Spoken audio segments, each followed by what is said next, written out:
Moving across the Hudson now, New Jersey voters hitting the polls to select their new governor, and Democrat Mike Sherrill, Republican Jack Ciattarelli on that ballot. The race shaping up to be one of the most closely watched in the country today, a critical election that could set the stage very much for 2026. And we understand the day already very eventful there. Law enforcement responding to threats at polling locations in several counties before determining threats were not credible. But we've been monitoring this, and News Nation's Jessica Cartalia tracking this key race for us. Some voters were redirected to different polling sites as a result. What are we learning about this, Jessica? Well, good morning to you. There was a temporary disruption, Natasha, today at several voting sites across New Jersey. We're talking about 7 counties after an email threat was sent in to kind of dissuade voters from coming out. The state's top election official, however, saying it is safe. There is no threat to the public.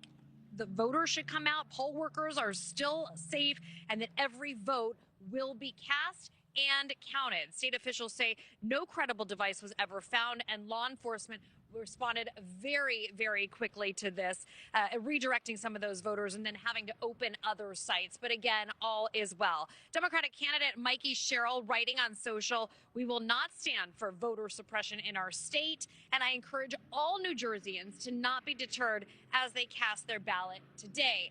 Meanwhile, Natasha, the race is tight enough that some Democrats are concerned. Mikey Sherrill writing earlier that she cast her ballot, encouraging people to get out there. Ciattarelli is leaning into former President Trump's base today. We spoke with voters after they cast their ballots. Take a listen.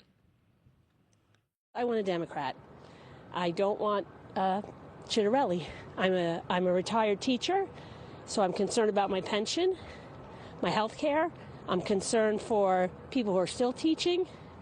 I'm also concerned that people are not going to want to go into teaching if some of the changes go into place. Fairness in everything. I certainly, as a priest, pro-life is very important to me, but also respecting all of our families and children, taking care of them well in our communities. I think that's very important. Most, for me, were trying to repudiate a lot of what's going on in Washington, meaning the current president of the United States.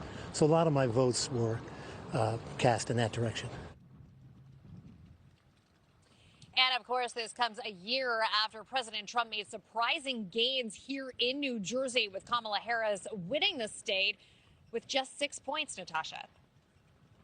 Really appreciate you tracking that. Jessica Cartalia, thank you so much. Thank you for watching. Subscribe below and download our News Nation app right now on your phone, and you will get fact-based, unbiased news for all Americans.